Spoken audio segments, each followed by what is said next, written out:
Ghana's Abdulrasheed Saminu narrowly missed out on a medal, finishing 4th in the men's 200 meters final. The 23-year-old was initially placed 3rd by the electronic timer, but was later moved to 4th, with Cameroon's Emmanuel Iseme taking the 3rd spot. In the women's event as well, Mary Boache also finished 4th, missing out on a podium finish. Let's go for the highlights.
Now, Member of Parliament for Dome Kwabenya constituency, Sarah Ajua Safo, has called on the Sports Ministry to pay more attention to emerging sports disciplines in the country.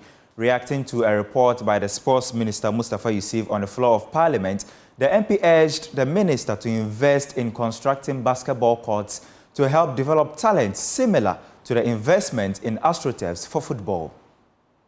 It's the first time we've hosted it. I want to urge the private sector. Government cannot do it all. Government cannot do it all. So I was happy when the minister stated that indeed they had a lot of sponsorship or some sponsorship from the private sector, and then he went on to list a few. Mr. Speaker, I think that he should engage more of the private sector to invest in the sector.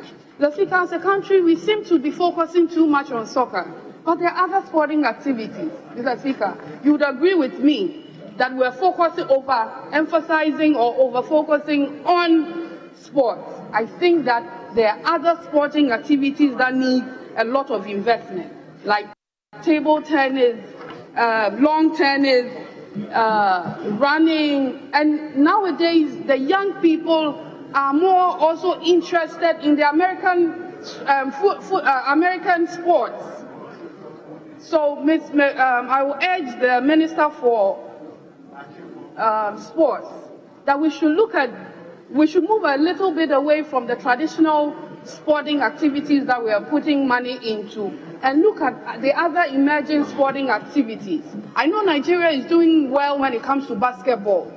A lot of their students are getting scholarships to go to study in the United States and in Canada using that route of sporting activity, or basically basketball.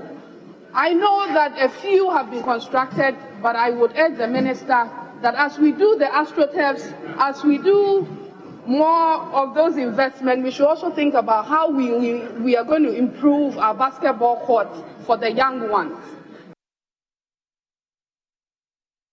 To football, and the technical director of the Ghana Football Association, Professor Joseph Kwame Mintah, has reviewed the association's dream of dominating world football through its elite talent identification. Launched in 2023, the project aims to identify and nurture the country's best youth players to form the base of the national teams. Professor Mintah assured Ghanaians of the association's commitment to ensuring the success of the program. Let me start with the long-term objective. The whole long-term goal or target is to unearth talents, develop talents, and develop the youth for our youth national team so that they can feed into the senior national team. For the short-term project is to scout the northern regions, the 3 northern regions, in terms of the talent that they have, Upper East, Upper West, the northern region and put them in the academy, which is set up in Congo with Bulga Secondary School, Big Boss. We have already started the process to establish a second one in Ashanti region, Kumasi specifically, which will comprise of Brown Ahafo region and then Ashanti region, students recruited from the basic schools to that academy. And then the same year, this 2024, we are opening another one in Greater Accra region. Hopefully it will be in Pram. Then going forward, the target is to get every region one academy. So in all, we are looking at the 10 regional football regions. So maybe in the next 5, 6, 7 years, each region will have its own academy. And that is where you can assemble the best talents for each region. And then from there, we tap from the pool, and then they feed the youth national teams, and then grow to be part of the senior national teams for both boys and girls. My long-term goal is that Ghana should not run out of talent. Ghana should be the chain. The supply chain should keep going. And as a result, our target is to be in the World Cup and, if possible, conquer the world. Now, the recently ended Ghana Premier League faced issues with officiating, with many believing the performances of match officials could harm its reputation. The awarding of goals and decisions by referees on the final day of the season did not sit well with many. In response, the referees manager of the Ghana FA, Alex Corte, believes that televising matches is the way to improve the performances of referees.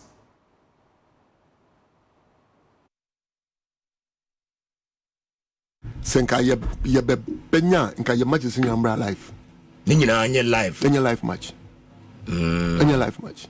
You see, because when there's a live match, the attention, the focus is on you. So you also will not want to go and do anything. You know, ebe sell integrity and answer. And to say matches in your life, but here again, it is up to the sponsors. The sponsors, anything say they cannot show all the matches. We can show about 4 matches. We cannot show this and that sort of thing. So I think that going forward, say if we can expand a little bit to get more coverage, more live coverages now. That's the first thing that I want to talk about. The second thing has to do with the referees themselves. Okay. The referees themselves.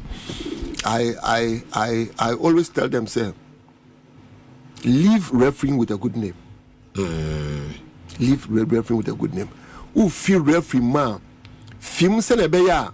Ubi who baby. Or say, oh, as for this boy, when he was a referee, he was like this. Okay. He was like that. He was like that. You understand? If you are able to put that in your mind, then you can say yes, I would continue to improve and all that. And that's the end of sports on the AM show. My name is Haruna Mubarak. Thanks for watching.